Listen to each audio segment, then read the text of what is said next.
லூக்கா 10வது அதிகாரம் 39வது வசனத்துல மரியாள் இயேசுவின் பாதத்தருகே உட்கார்ந்து, மார்த்தாள் பாருங்க இயேசுவுக்காகத்தான் கிரியை செய்கிறாள். ஆனா ஆண்டவருடைய பாதத்துல உட்காராம இயேசுவுக்காக செய்கிற ஒரு கிரியைக்கும் பலன் கிடையாது. இயேசுவின் பாதத்துல உட்கார்ந்து என்ன செஞ்சுக்கிட்டு இருக்கிறா? அவருடைய வசனத்தை கேட்கிறாள். வசனத்தை கேட்கிறோமா? ஆண்டவருடைய வார்த்தை நம்ம நினைவுக்கு வரதா? ஆண்டவருடைய வார்த்தையை தியானிக்கிறோமா? ஒவ்வொரு காரியத்துக்கும் ஆண்டவருடைய வார்த்தை என்ன சொல்லுதுங்கிறத நம்ம யோசிக்கிறோமா?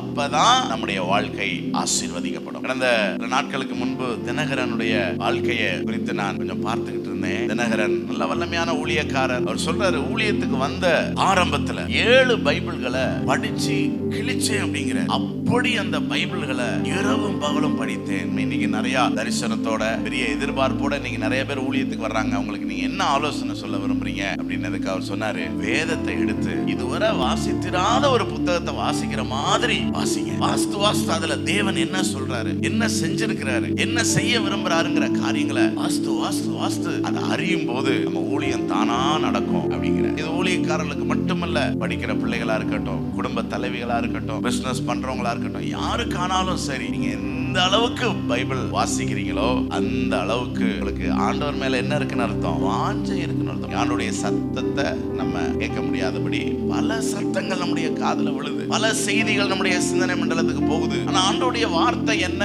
அதை கேட்கிறவர்கள் பாக்கியவான். வசனம் அது ஆண்டவருடைய வார்த்தை.